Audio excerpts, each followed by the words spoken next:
Tacoma Avenue will always be my foundation. If I am allowed to serve this committee, I come to this committee with not only history of working at CSU in various areas. Right now, I serve as Senior Assistant Dean for the College of Business. But at the end of the day, the work is all about the students and helping people find their way in life through education and service. And that has just been so important to me. Along the way, I really cherish of learning more about each of you and developing friendship, because my entire life has been surrounded by strong Black women who've got me over the finish line. There's no way that I ever would have dreamed living in Tacoma with a single mom and struggling through all the things we did, that I would be doing this right now. And I really do hope that I can help individuals, whether it's young women or women in their career and goals. And I just thank you so much. And I will say I'm very impressed in serving with you, Sydney, as a new commissioner. I hope not to cry if I am not nominated, because unfortunately I'm a little longer in life. And so all of my parents and grandparents are all deceased, but I know they're with me.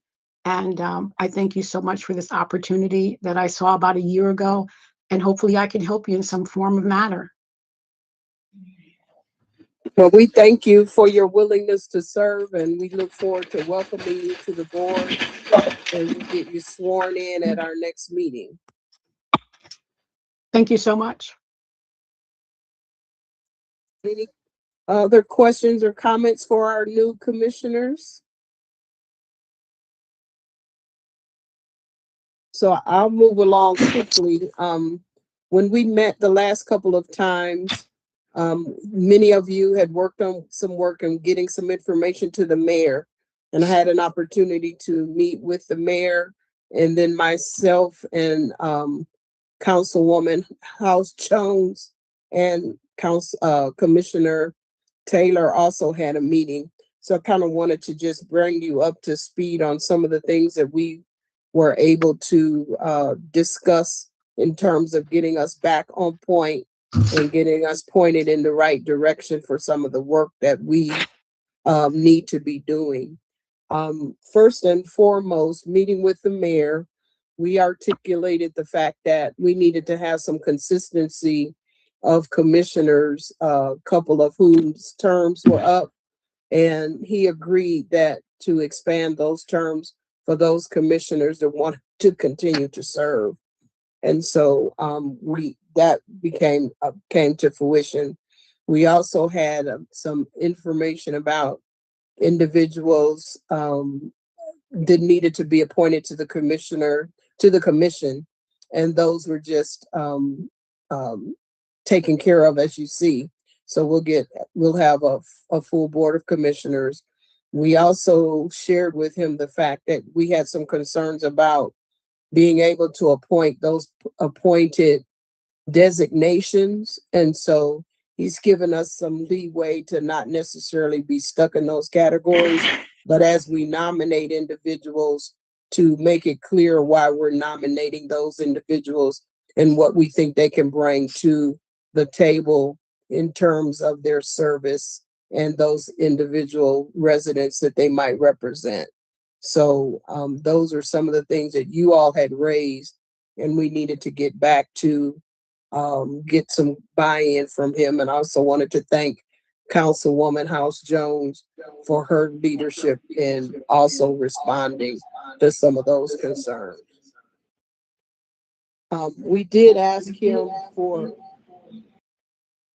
We asked him for some resources in terms of the listserv, and so we're working on those.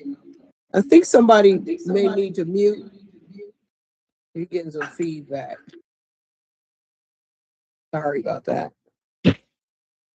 So we made it known that we have had some challenges with technology, and that's one of our biggest hindrances. And so he's assigned someone to work alongside us in the next 30 days to get that resolved, because that's one of the mechanisms that we communicate with the general public on. He also expressed an interest in coming out to one of our public meetings with the community in women and girls. He also assigned one of the individuals on his staff to pull together. You all had on our various committee assignments, we wanted some data and information on some of the things that are already taking place in the city of Cleveland for Black women and girls. And so they're again pulling that data together for us in terms of programs, resources, and policies and procedures that impact Black women and girls. So we should have that to share with you in the next 30 minutes. That would be great, in the next 30 days. So those are some of the things that we wanted in terms of our discussion with the mayor report on. Secretary Cash, have I left anything out meeting with me? One of the other things that we discussed with the mayor was the fact that we, the Councilwoman Stephanie House Jones was actually refining and working on our roles and responsibilities as well as our bylaws, because that is a critical piece of our foundation. And the fact that we have two councilwomen who are on our board, who are our bookends to make sure that we are in compliance with the things that we need to do. And so I know for a fact that those rules and regulations and the bylaws have been sent out to everyone. And I'm not sure if it's this meeting, but at some point in time, Commissioner Councilwoman Stephanie House Jones will share that information with us. But it's critical that we adhere to it, because one of the most important things in serving on this commission is attendance. And so for me, with any other commission or board, if you have 3 consecutive absences, then your participation is questionable. And so it's really important that we have a clear understanding and make sure that all the commissioners know that this is not only a commitment of service, but it's also a commission that is paid. So that's very important. And so I need to be in compliance with those things. And so I just wanted to make sure that we highlighted the fact that we did have that conversation with him. And I did share with him that Commissioner Councilwoman House Jones had taken the lead and tried to get that together for us. Thank you. And we're going to also revisit some of the things that the councilwoman and procedures and policies after if you look under other items on our agenda, we're going to come back to that as well.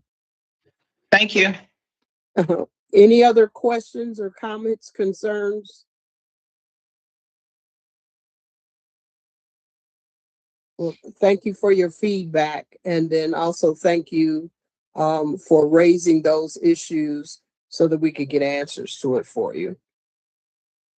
So at this time, I know that we are really blessed to have a community leader in the house that's going to give us a presentation. Councilwoman House Jones, if you would introduce Shakira. Yes, I'm just going to do it. Thank you, Madam Chair. So basically, we have an addendum. Ms. Diaz, she is here, and I wanted her to we're just going to have a brief conversation. She's actually not going to go through the exercise. We think it actually might be beneficial. You know, I know we have this community listening session that's coming up to actually probably engage with community.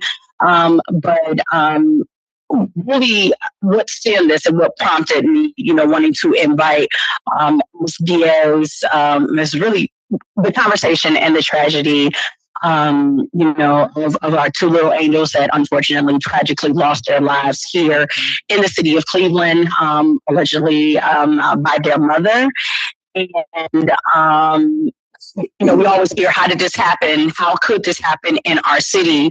And through our conversation, you know, just through brainstorming, it's like, well, what does it look like for the Cleveland Commission of Black Women and Girls to actually go through an exercise to see and identify the gaps in our system, right? To then be able as a commission to put forth policy recommendations to the various agencies and the touch points of things that happen, right? And that was just kind of a brainstorm we did. And, you know, I'm a person, when I hear things, I'm like, let's go, go, go. But it's just not me. We all are team, and really wanted her to just have a second to just introduce herself and kind of the thought process of what kind of what she would like to facilitate. And also she wanted to listen to us to kind of make sure that the process that she's going to engage with us is really designed to ensure we get to that place of putting forth real policies based on taking a tragedy and not just talking about it, but actually using this commission for what it was designed to do, to give and offer policies, identify the gaps, and identify policies that need to be changed to ensure that this tragedy does not happen again to anyone. So, Miss, come on up here. Yes. Will Ms. Diaz be open to some Q&A? Sure. Okay. Thank you. Hi, everyone. Thank you for having me, and thank you for always entertaining me. So I have about 19 years of experience doing public policy campaigns, either at the state or federal level, some at the local level. And in my years, what I've learned is that if it's not written down, there's nothing wrong, right? So if there's no rule or policy that has already been passed and developed, systems can fail. And what often happens is that systems can often fail the people who are most vulnerable.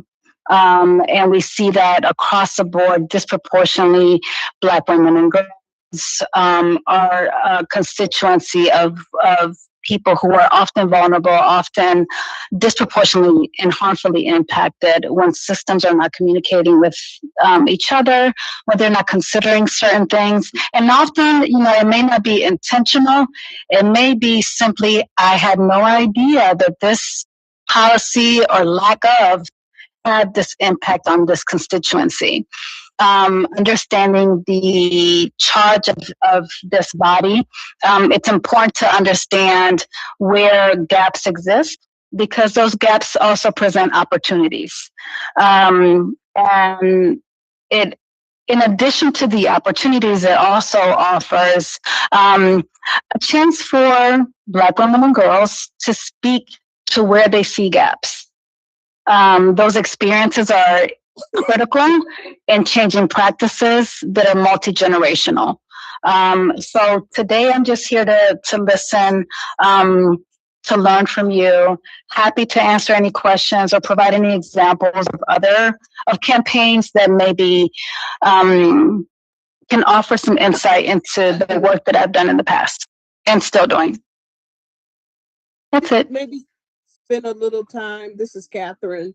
To spend a little time telling us those things that might be secular to what we're working on, that you've worked with Black women and girls, or topics. Sure. That would be helpful. Thank you. So I'll start with my very first campaign. Professionally, I started out as an educator and had the fortune of working at my old high school, East High School.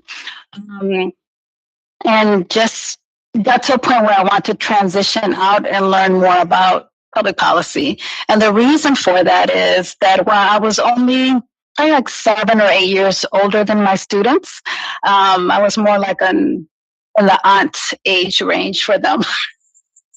I did recognize that there was a difference between the time that I graduated, went to college, came back in the school system. I also came back with an awareness. I went to Case Western Reserve University. I came back with an awareness that the entire world doesn't experience the world the way that we do. And that was very eye-opening for me. I also realized that despite the best efforts of my students and their families, they kept coming across barriers that were very insurmountable. So I transitioned into working in policy from education. I'm not an attorney. I just read a lot and I'm very persistent. But I am and have been a lobbyist. My very first campaign was on an issue that was very common in the city of Cleveland, started in the mid-'80s, and it really had a trickle-down effect and still does have a trickle-down effect.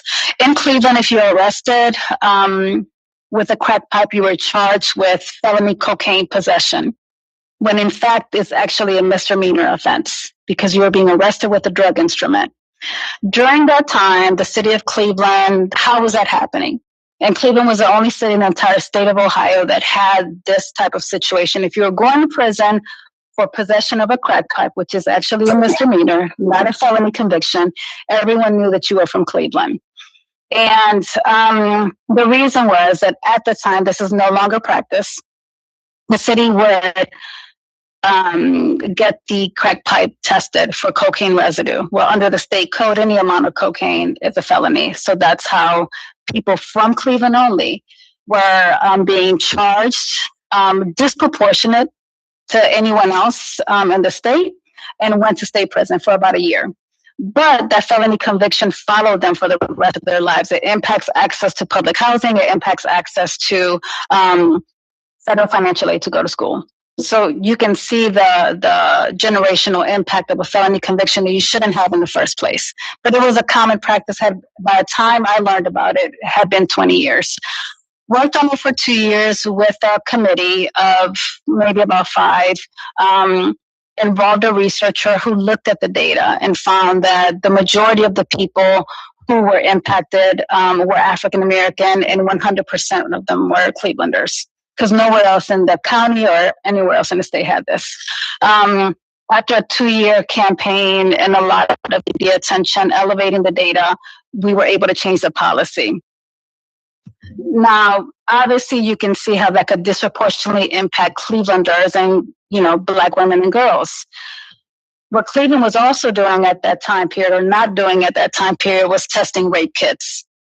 So you can see how decisions are made where you're choosing to test one instrument to overcharge a population of people, and also choosing not to test another instrument, which is a rape kit, right? So you often had people who were, in the case of women in particular, you would have women who did not get help with their addiction, right? But they did get a felony conviction. As victims of sexual assault, they did not get help because their rape kits were never tested. So that's just one example. There are several, particularly as it relates to young people in schools. But that's my first one and one I always go back to. I have a question. You're welcome. So, yes. You said that with the work that you do, that you interact with the public. Can you talk about the ways in which that you collect information from the public, and how does that inform, and how is that data then given back to the public? Sure.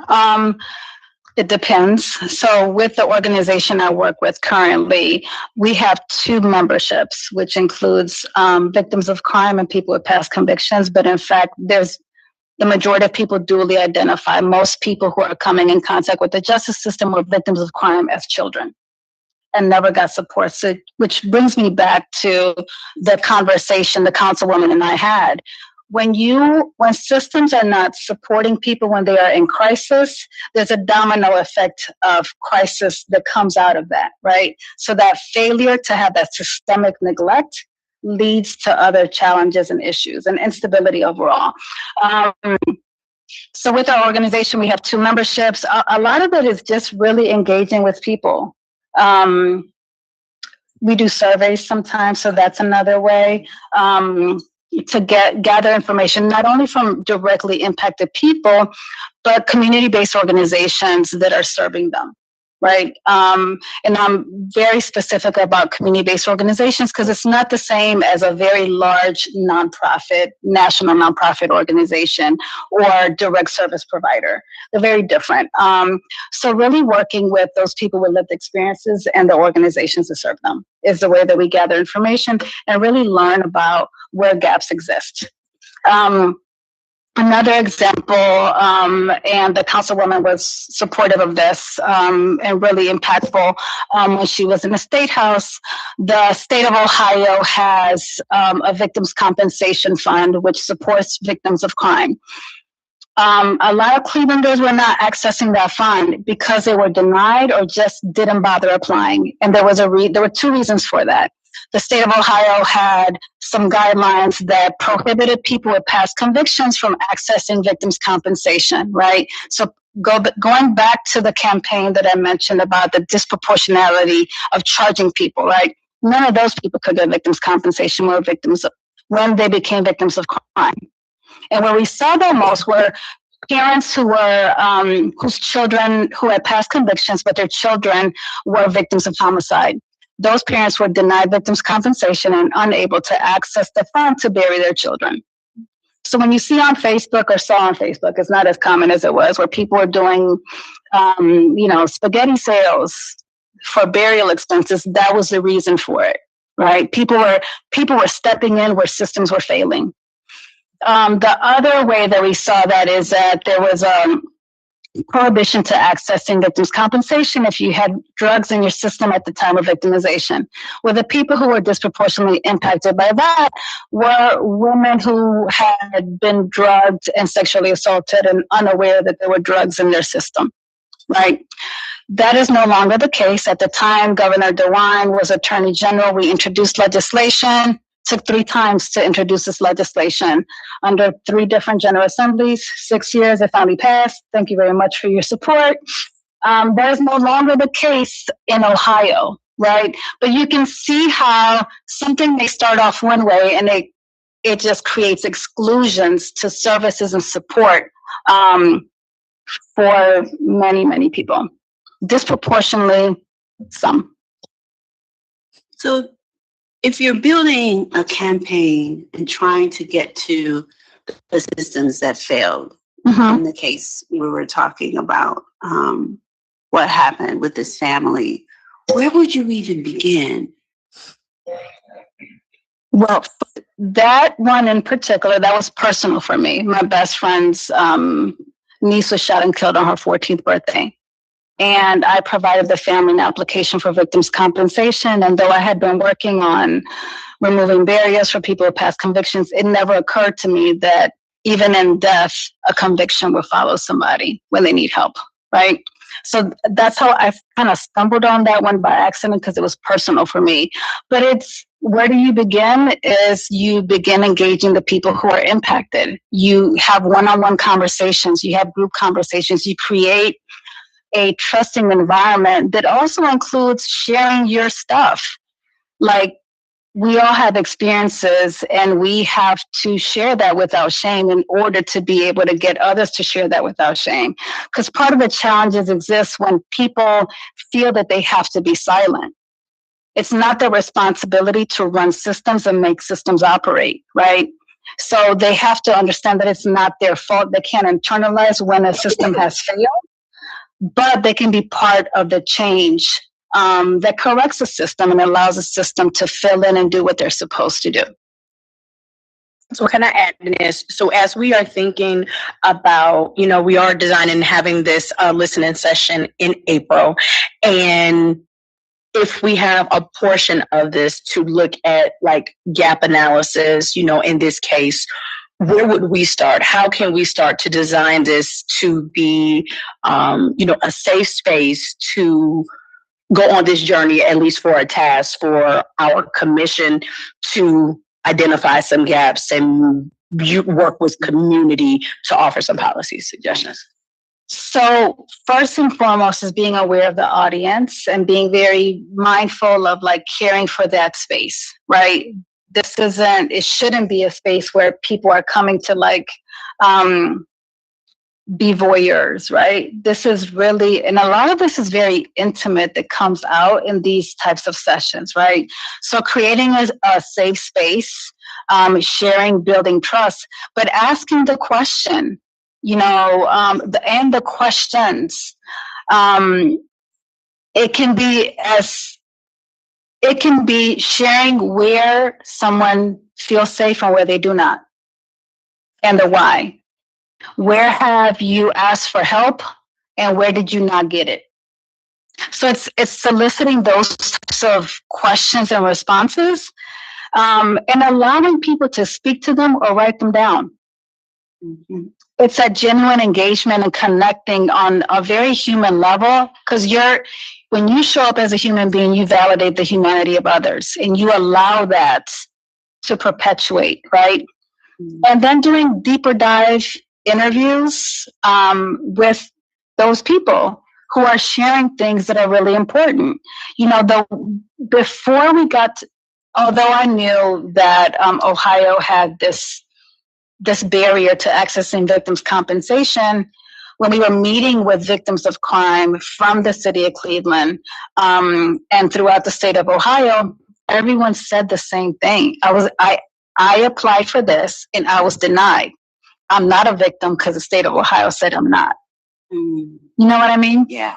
So people just had to figure out, even in cases where somebody is left immobile post-victimization, they weren't eligible for support. That, again, is no longer the case. But oftentimes people are just, when the system fails, we're dealing with the ramifications of that and trying to figure it out. Our families are trying to figure it out, are trying to be the solution, stepping in the gap, right? But it's really that one-on-one, building safe space and surveying people to identify, where is it that you feel safe? Where do you not? When did you ask for help and did not get it? How do you wish this was different for someone else, right? And people want to do that. Policies come from a desire for people to say, I don't want what happened to me to happen to anyone else. And people will offer you solutions because they've come face to face. And no, they are subject matter experts at where the problems are and where the solutions are. It's just engagement. I would like to add breath to what Ms. Diaz is saying, with my topic area being specifically community participatory research. The main, where the question that you asked is engaging the community is that first point. But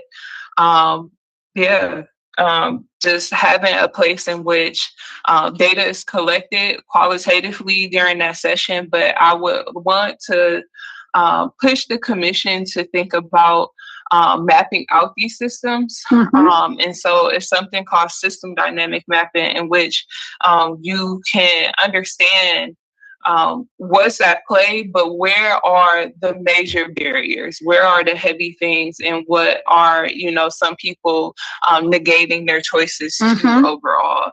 So once that information, if it's collected, taking it a step further and mapping it out in order to put in a map.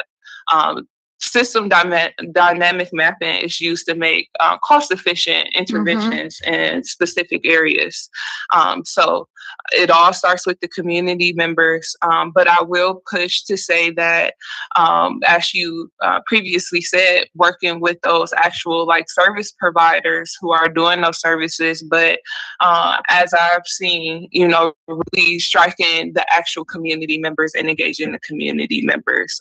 And sometimes our organizations step in the way of community members sharing that information, but I just wanted to, put that as a highlight. I would say that the organizations who step in the way are not, they're not the trusted community organizations. That's what I'll say. That's what I like to hear. Because if you're a trusted community organization, you would understand that there is value in ensuring that the people that you are funded to serve are positioned to lead.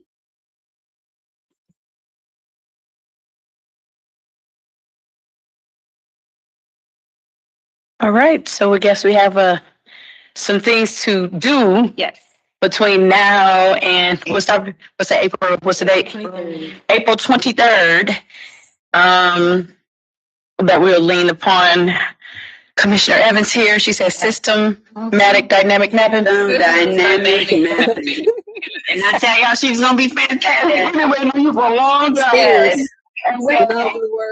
Yes, so dynamic group, so that we can utilize it. And I think, this is probably a perfect time to do it as we are going out into the community and really thinking through and having the depth and the breadth to ensure that this time that we curate together will will be beneficial for everyone that is there. So Thank you, Ms. Diaz. Thank you so very much, Ms. Diaz. Very much. Thank you for all your hard work.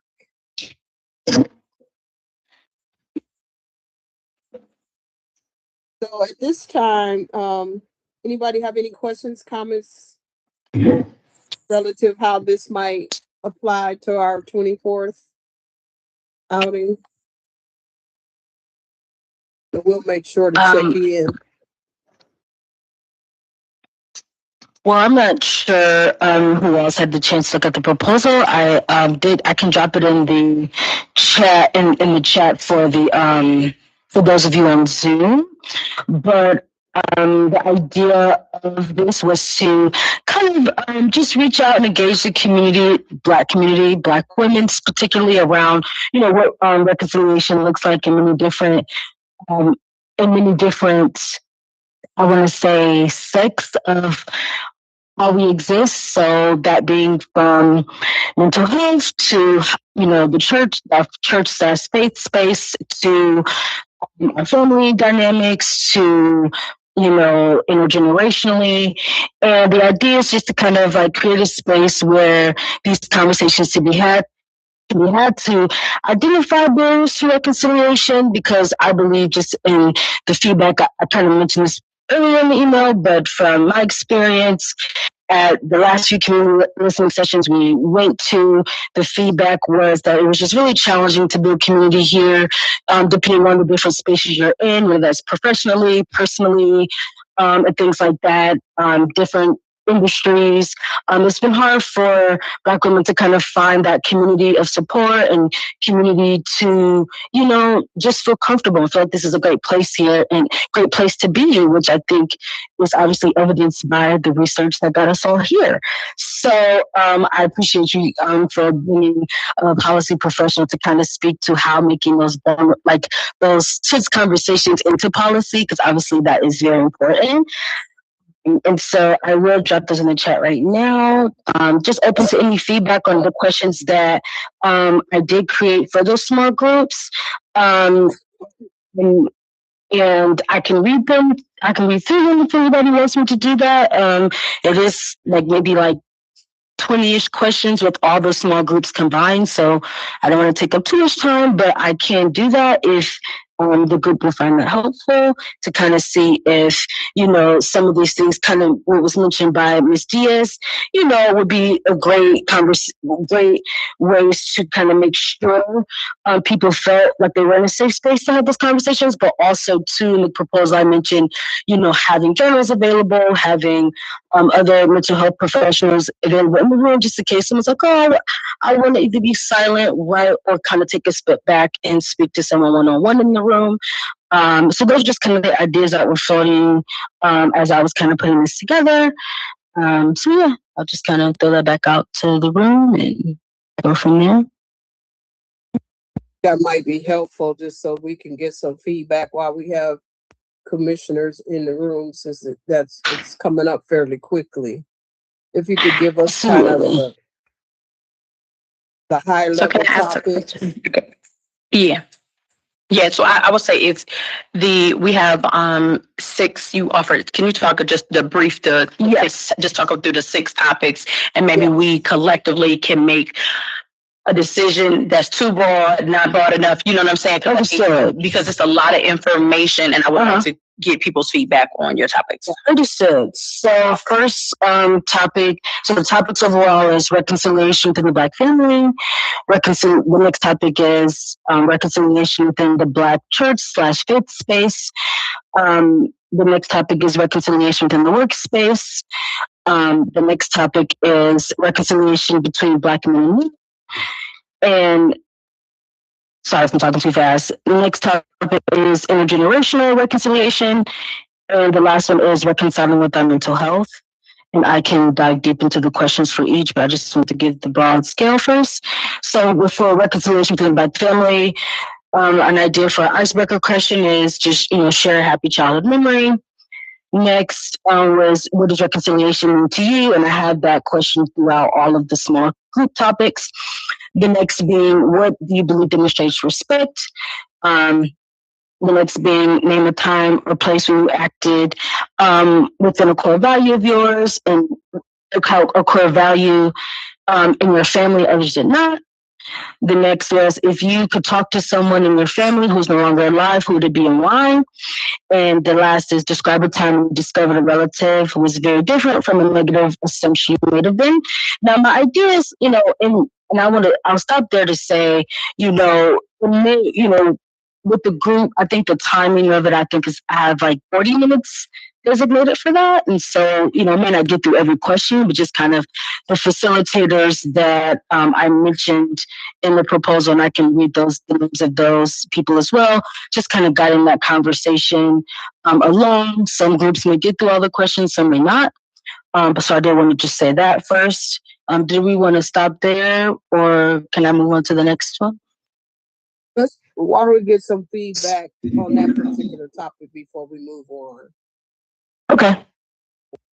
So for me, and I have to apologize, my schedule has been really crazy. I did skim over it, but I'm a person that I really have to take my time and read so that I can dismantle things and I can really look at it so that I can pay attention. So I would like to have the opportunity to do that because it's so important because we're having a community entity. But I'll also say with the climate is driving the culture right now. My phone has been ringing. Yes, reconciliation is critical, but I've had some really pressing things that have come to me from the community because I think our community is really suffering from environmental PTSD right now. And so in taking what you have and equating it with what is going on now, how do we frame that where it's user-friendly enough where we can get the information that we need? And how we're addressing things daily and how policy and support of us can make those changes. Where I respect and understand, I don't. It's me. And so right now, for me, my office continuously getting calls from the community about things that are going on in the community. Can you give us can you give us an example? What that might be? One of the things I'm getting a lot of calls about just systematic issues because a lot of the systems have changed and they're not in existence anymore for the needs of the community. Okay. So for needs of the community, like I'm getting complaints where people's utilities are cut off and Cleveland Housing Network, I'm referred to them and Cleveland Housing Network is not there anymore. So now what do I do? And how do I navigate through systems to get some help?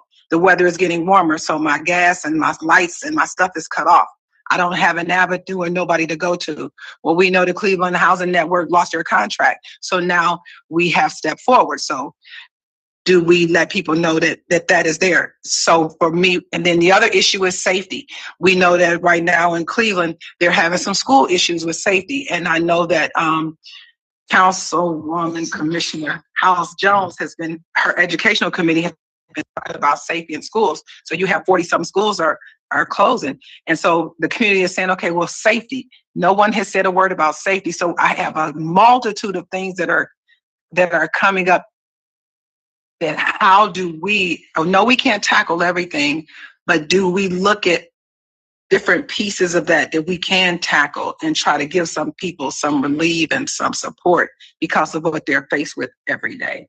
And so I like the reconciliation in the church. I like but for me, I need to try to shift and maybe, what's the word I'm trying to use, Councilwoman? Infuse what's happening now and try to give some people some resolution. And I'm probably all over the place because I'm all over the place today. No, but that's helpful to know if you're already getting calls about specific topics, then we are likely going to get those topics.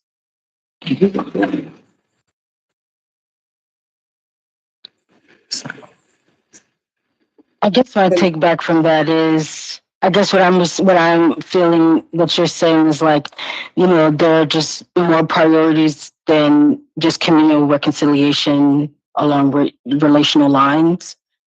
I think community reconciliation is critical and it's very important. But right now we're dealing with a trauma situation as far as our community. And the majority of calls that I'm getting is, but then I'm the director of social service stuff. I'm getting is how can even people calling from the council people's office, they have so many needs, and how do we address some of those needs?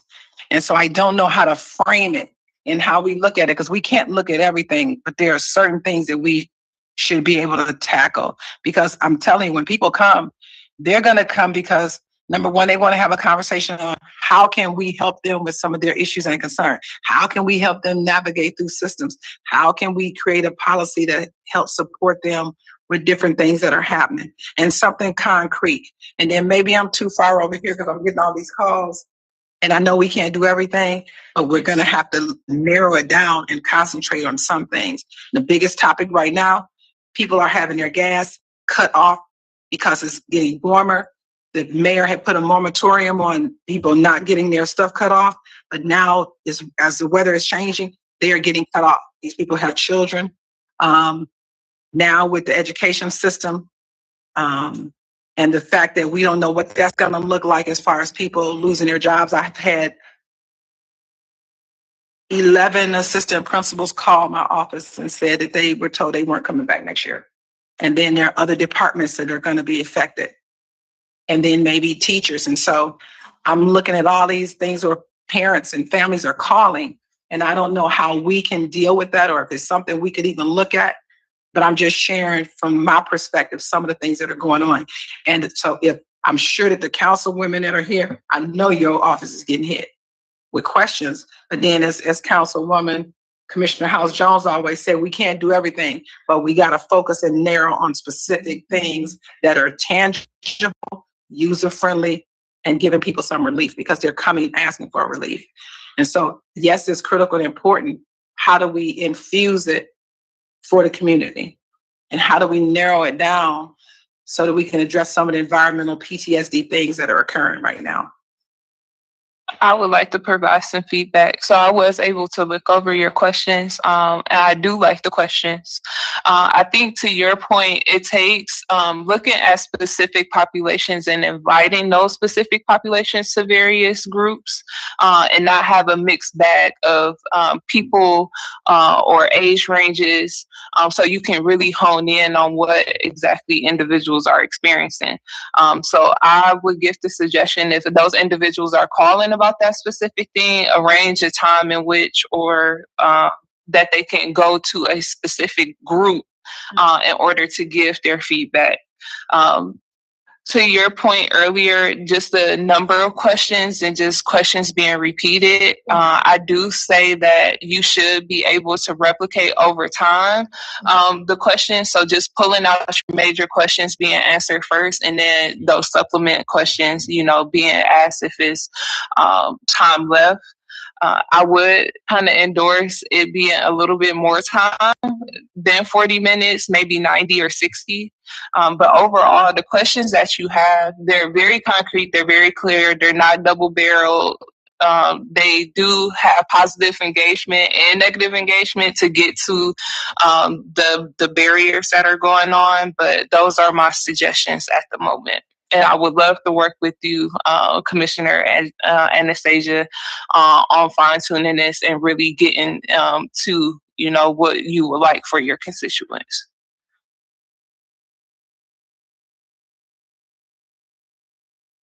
And I think Secretary Cash, getting back to, because one of the things we often said when we started to do this work is we wanted to drive people to resources. So maybe we can spend some time honing into some of the questions that you and the council women are getting, and see if we can have some of those resources in the room.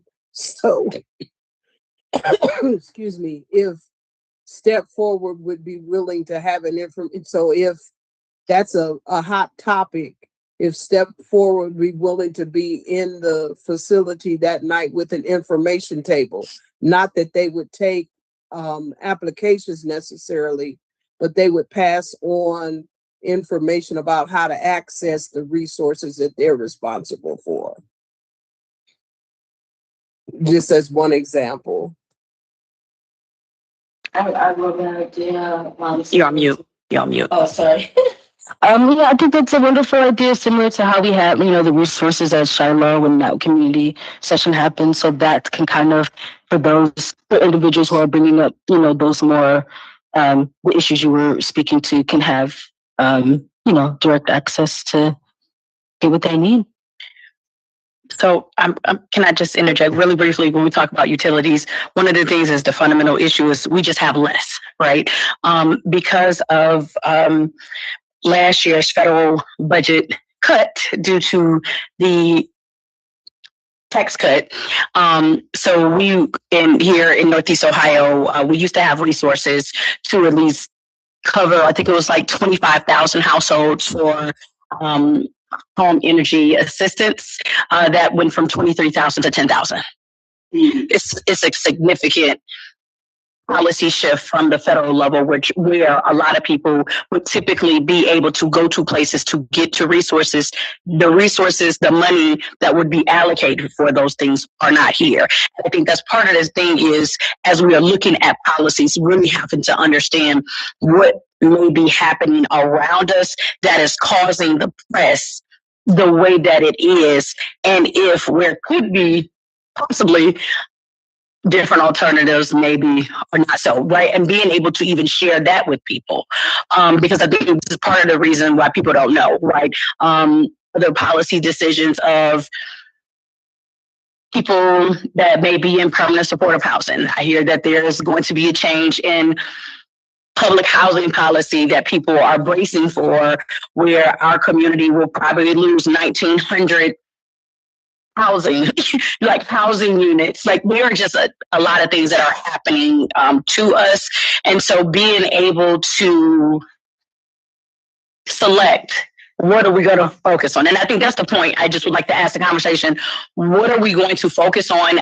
Even though we may be charged with the multitude of things, I am going to offer to the commission, like today, in short order, we focus, like really try to fine tune. Let's start with one. I think that maybe I'm gonna just put it up there. Can we focus on one thing? Because I think because you have to get in the practice of like doing a thing, right? And then we can build from there. And so while our charge may be in this area for all of the things, you don't have to do all of the things at the same time. So I guess I'm going to ask each commission member through the chair, if you had one thing that we should be focused on, what would that one thing be? And see if we have any priorities so that we can say, this is the thing, and then we can curate like some stuff around that. Can I just remind people that, and thank you to Shamika Jones-Taylor for giving me feedback. I did present to this committee, to this commission, a small process by which we can choose priorities and choose positions, because I think first and foremost, this platform, even if we do not have a solution right off the bat, we're not direct service, obviously, but we can use our platform and the brains around this table to decide on positions first and foremost, to say that this is what the commission, where we stand on this particular issue, or it allows us to be nimble in prioritizing and focusing on emergent issues, such as what we were just discussing today about how do we formulate an opinion and let it be known, this is the things that we think you should consider, or come up with a recommendation, because we are charged with making recommendations, right?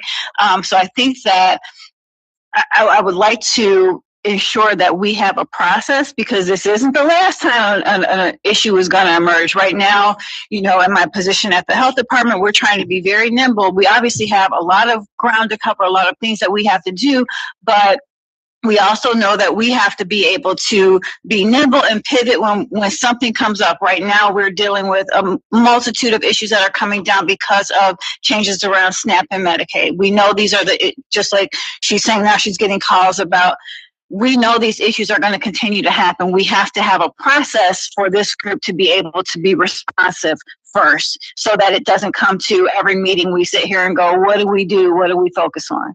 And might I suggest that like Commissioner just stated, we can do both and, right? So we have a couple of things that are already in play. We have what we submitted to the mayor that were going to be our priorities and our goals, but what Commissioner Rose put into place for us to process, what are going to be our positions is a very thorough process. If you look at it, she put together a very thorough process. And that way, while we are working on the goals, we can take stands on these things as they come up and be real time responsive to the needs that come into place. Because I think of Ms. Diaz, like when she was talking about her campaigns, all I kept thinking in my head, she kept saying over and over again, it took time. It took me 2 years. It took me 18 months, right? A lot of the success in her campaigns took a great deal of time. So I was thinking, I'm glad you brought it up. I was like, well, we need to go back and do it. So that brings up another, can I add an addendum? Because we have 2 commissions that are coming on that are going to need an orientation, maybe we set a date before the April 23rd meeting for us to go through what you were saying. Yeah. So are you all saying that we need to, I'm sorry, Chair, are you all saying we need to have these priorities decided before this April meeting? For the community? Is that what we're saying? I just want to get clarity. She was talking about a solution. She said a process. Yeah, are we saying we need to have that process figured out by the? Yes, I would. Yes. I think we need to. That's the Yes. process for And our positioning, where we stand on positions as things come up. That's not in regards to the listening session. Okay, but I guess. So let me just circle back, because as I said, we had a meeting, and in an effort to kind of get us back on point, we have some things going on in place to make sure that we're hitting the things that the commissioners individually want to do. So I've started one-on-one interviews with each of the commissioners, talking about what priorities they think they would like to work on and necessary, and getting feedback about the process thus far. We're looking at trying to get us together for a quick, for lack of a better word, retreat, where we can finalize the rules and bylaws as well as our roles and responsibilities. We also talked about, if you think about the topics that we raised today, some of those topics were reactionary work, and some of those topics were proactive kind of work. So we need to have a discussion. So as the councilwoman mentioned, the little girls, that's kind of reactionary work. Some of the things that Secretary Cash mentioned were reactionary things. So every day something is coming up where we may be asked to respond with a reaction to what's transpiring: SNAP, Medicaid, housing, the utilities. So we need to kind of hone in, and we're trying to get to each of you individually as well as collectively, so that as we implement our work this year, it's focused. We have buy-in, and we have active, not only commissioners, but individuals from the community who may want to work on those subcommittees on that work. Make sense? I just want to say that I feel that the idea of the proposal, because I guess what I'm hearing, and please correct me if I'm hearing wrong, that it's just trying to tackle like a lot of different things. And in my opinion, the overarching idea is just having conversations around what does reconciliation mean in these different spaces in small groups. Now, obviously, there won't be like a magical solution that could come, but I think that having the space to have these conversations would be cathartic, and I think people want to just be able to come to the room to talk about that, and we take that information. I don't think there has to be a solution this day. That's why we're trying to have, I believe it's important to have this conversation, because in the spaces that I am in, people find it very hard to find community to even go through half of what you're saying. You guys are hearing, people are struggling with whether it be utilities or housing or whatever. People also are struggling to even have community to process that with. And that was my idea, is for this definitely being a more, relational base, right? Obviously, everybody is speaking to, these things that you will come to your offices as a as a councilwoman, as well as, director of, I forget your title, social services. But I think that as I have created a registration link that didn't go out yet, because this was all just a template for people who wanted to register to pick a group they wanted to be in. Yeah. And these could be just smaller groups and smaller conversations that I believe is a tangible thing that can happen for people to kind of gravitate towards what they'd want to discuss. So I guess I just disagree that it's, yeah. We're talking about two things. So we're talking about the listening session and topics, but we're also talking about our broader work. So we're not trying to overlay our broader work into the listening sessions. We're just saying, putting it out there that we have to come up with specifics that we embrace about policy and other things that we're doing, in addition to which we are hosting the listening sessions. Okay, so it's not looking for the listening session to be the end all. It's a this and, as I think one of our commissioners stated earlier. It's not a this or that, it's a this and that. And these are some of the topics that we need to hone in on and decide what work we're going to commit to this year. So it's the listening session, but it's also the other topics that other people have raised throughout the evening. Okay, I guess I'm hearing two different critiques, but thank you for the clarification. Yeah. So, and I was giving feedback on process, how we're going to engage individually the commissioners, and then getting back to, as Lita said, what's going to be our position on things. And then what are we individually working on, and what are our committees working on? And then what activities do we have throughout the year? The listening session is an activity where we're engaging the community. And then I'm going to say, there's an expectation from people that the city of Cleveland, as the local government, will actually do stuff, right? Part of the issue that is happening consistently is that people talk, but there's no action behind it, right? So that is part of the thing of, I do not want us to be in a place where there is just talking and no action.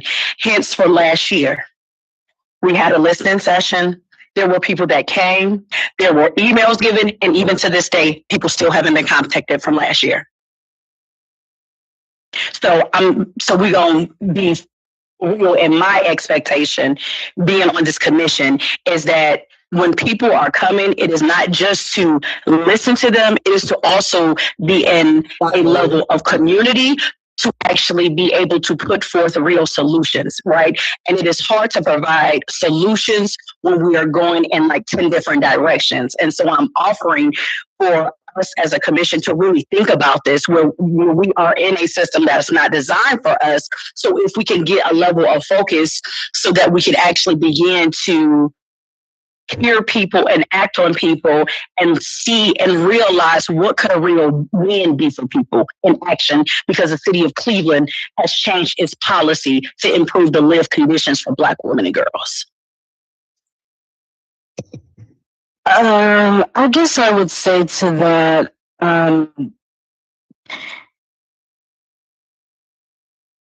I believe that there can be tangible things that can come from a solution after the listening session that occurred with the proposal I have carried. me saying that a solution may not happen on that day doesn't mean I don't think it will ever come. And I think great data can be gathered to develop a policy solution and tangibles for the future. Now, while people may not have been contacted for emails, I don't know, I can't speak to that. But okay, so I'm sorry. Yeah. I'm just saying is there's information, literally everybody on the commission has access to the information. Right. So I'm saying is we have a list of people currently who showed up who still haven't been contacted, at least some. Okay. So okay. That's I don't just, think she's addressing and that. so that just, Commissioner. and that's just one thing. Addressing that singularly too. I just I don't have a response to that. I'm just saying I think that solutions can come from policy solutions can be gathered from the proposal around reconciliation that I submitted. That's all I have. Thank you. I have a question. With that being said, I just see the opportunity to engage in programming. In my experience, you collect the information as you do, but we have something called a listening tour, and then we have a reaction tour after. So once we collected that information, we look at it, do thematic analysis and demographic information, but then we pull out our major themes, and those are the things that we provide the community with specific education. Because we are like cancer focused and healthcare focused, we do come back out with a provider, but that's where the listserv that you have would come in handy, and just having those individuals understand when they can come back to this reaction tour. In addition to that, it adds to the robustness of the data that you have, because now it's verified and it's validated by the community. So you're actually looking then the second time around, looking even more into things that the community wants you to do. That is my suggestion. So one of the things in reference to the listserv, one of the problems we've had at the listserv is that the city of Cleveland, the system had been hacked. And so in working with IT, and we have been working with IT for, I know for a fact, is it 6 or 7 months? 6 and 7 months on an ongoing, trying to get the listserv, and we were able to get a portion of it, but we're still in conversation with Ms. Crow. The mayor had spoken with our executive in resident, Ms. Tiffany Scruggs, that she is supposed to be trying to navigate and help us through this process so that we can get it in place, because Councilwoman Commissioner House Jones is correct. We have people who gave us their information, but we have not been able to touch them, to contact them. And one of them is because of the firewall and because what had happened with the hack, and just so we're systematically trying to navigate through that. We have not gotten to where we need to get to yet, but in reference to the listserv, we are in the process of engagement and trying to fine tune that and work on that, because it is really important that we get back to people. Right, a vehicle to communicate.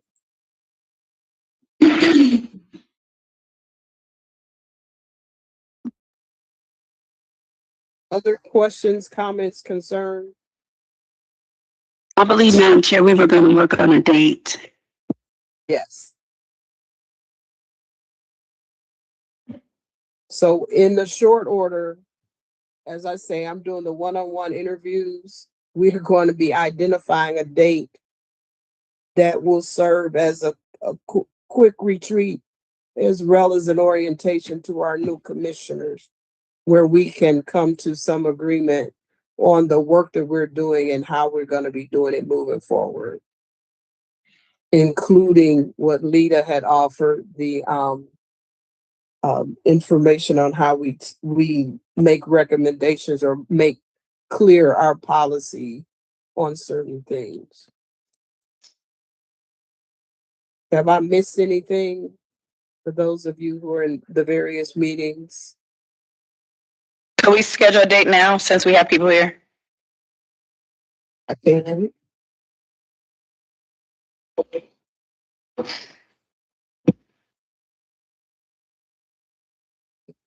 If you would get your calendars out.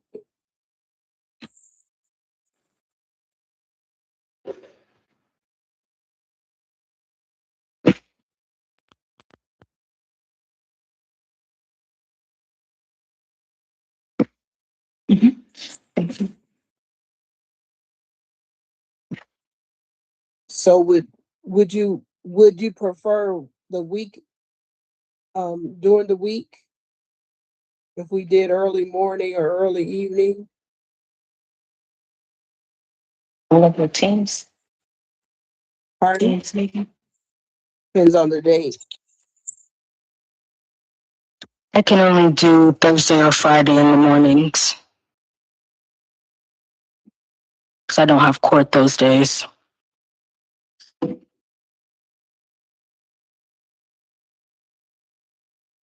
So do people have availability on the 16th?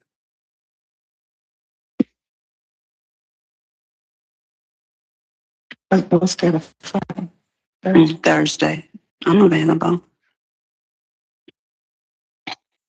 So if we do it on the 16th, and that's a week before it, will the event just be advertised as just a general community listening session or not just a typical meeting? Since it would just be So we're talking two things, Commissioner. We're talking about, so we need to hone in on the topics for the listening session so that we could go ahead and advertise it and promote it. A couple people said they'd like to look at what you proposed. If we could get back to you on Monday with feedback on what you've given us, then we can make a decision on promoting that. didn't hear that. Okay. But in the meantime, we need to also get a handle on some of the other things that we talked about. So I'm proposing, if people are available, the 16th. Sideways. I can move my schedule around on the 16th, especially up to 5 o'clock. I'm available. That convenient date for folks?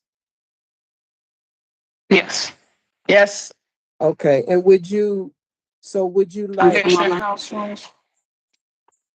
I'll make it work. Councilwoman, I know you all have committees, is that okay No, for you? I don't. No, I don't. I don't have committee. It's fine. Well, I will make it work. Okay, and so then the second question becomes, do we want to do this? What time of the day do we want to do this? What works for them to do? So Anybody 3, opposed to earlier the better? 8, like Yeah, 8 to 11 or something like that. yeah. I can make that 8 to work. 11. 8 o'clock. 8 a.m. AM. Does that work? It will for be folks? preferably in person. Please. We'll Somewhere. get a place and have breakfast. Commissioner West, want to host us? We'll work that part out, but does 8 to 11 work that day We can go to for the library or somewhere. folks? Does that date and time work for people? Can you Yes. make that work? Okay, April so 16th, let's get a 8 April o'clock. 16th from 8 to 11. 8 to 11. We have a location yet? Are we working on it? Gonna work on it.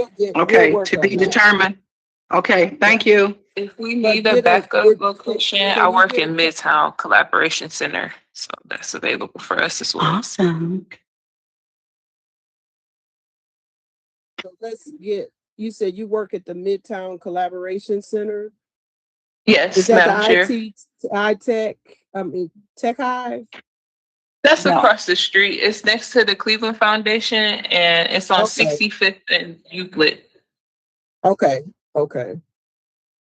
So we can do it there. We can do it there because we can also get refreshments and things. So you and I will work on getting a place, if you don't mind. We would love to engage with you on that. Okay.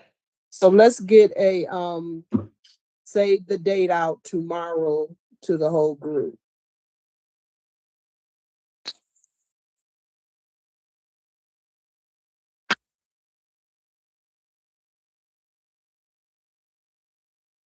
All right. Okay. We're at Okay. 6:30. And in the interim, we're going to be asking you we'll be providing some documents for people to review, including the rules, the documents that Councilwoman presented. So our goal would be to revisit those and finalize them on that day. I believe all commissioners are in possession of them, Madam Chair. Yes, Perhaps we yes. need to get them to Ms. Nelson, Yes. Commissioner Sidney. Okay. All right. Okay, sounds good.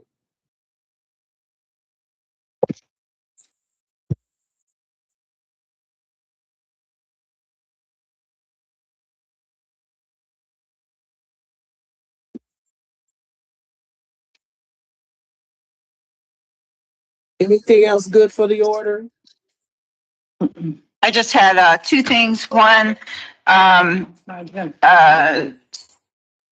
Commissioner Secretary Cash put me in touch with the Greater Cleveland chapter of Delta. They have a wellness fair coming up this Saturday, and they asked for us to have a table. And so I did respond. So we do have a table. If anyone wants to join me, I sent it an email to you just recently. It's 10 a.m. I think to 2. Even I did email you earlier today. If we have commission items available, I'll represent the commission, but also I'll bring, since it's a wellness event, I will bring health materials and handouts and giveaways for that as well. So that is happening. And then also I gave you all a flyer.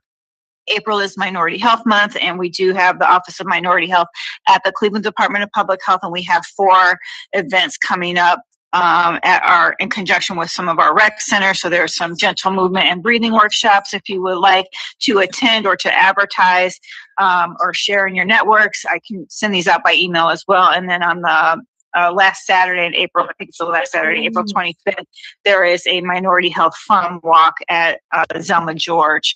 And we do plan to have some vendor tables. So if your organization would like to be a vendor or hand out information or do some tabling, that is welcome as well. Or just come and support and participate in that walk. Is at 10 a.m. on April 25th. Thank you. Can I make a suggestion, because health is one of our topics? Can we make sure that all of those flyers are on our page so that we can support that? Yes. Okay. Because health is one of our topics. So, and you're doing an excellent job. So we want to make sure that we make that information available to the general public there as well. I just wanted to highlight, as April is transitioning, April 11th through the 17th is Black Maternal Health Week. The theme of this year is Rooted in Justice and Joy. And hopefully there are organizations that focus in on that, if once I find out people's events, to be able to share it with commissioners to lift it up. Thank you.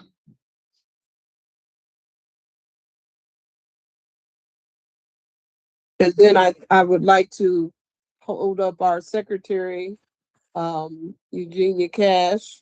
She's part of the Empower Me conference. Oh, Is that an award that you're getting? yes, ma'am. Woman of the Year. Yeah, thank you. Empower Me conference. Thank you. Thank you very much.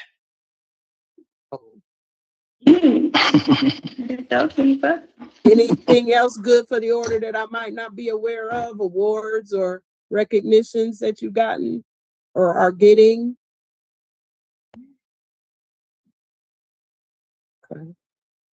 Hearing none. Any other questions, comments, concerns before we adjourn? So be on the lookout. We'll be reaching out to all of the commissioners. We'll be sharing documents as well as deadlines, and make sure to set that date on the 16th aside for us. And welcome to our new commissioners. That's all I had. Is the meeting adjourned? It is, unless you all have something to add. Nope, we waiting for you. We waiting for you to say the meeting is adjourned. Meeting is adjourned at 6:35. Thank you. Thank you.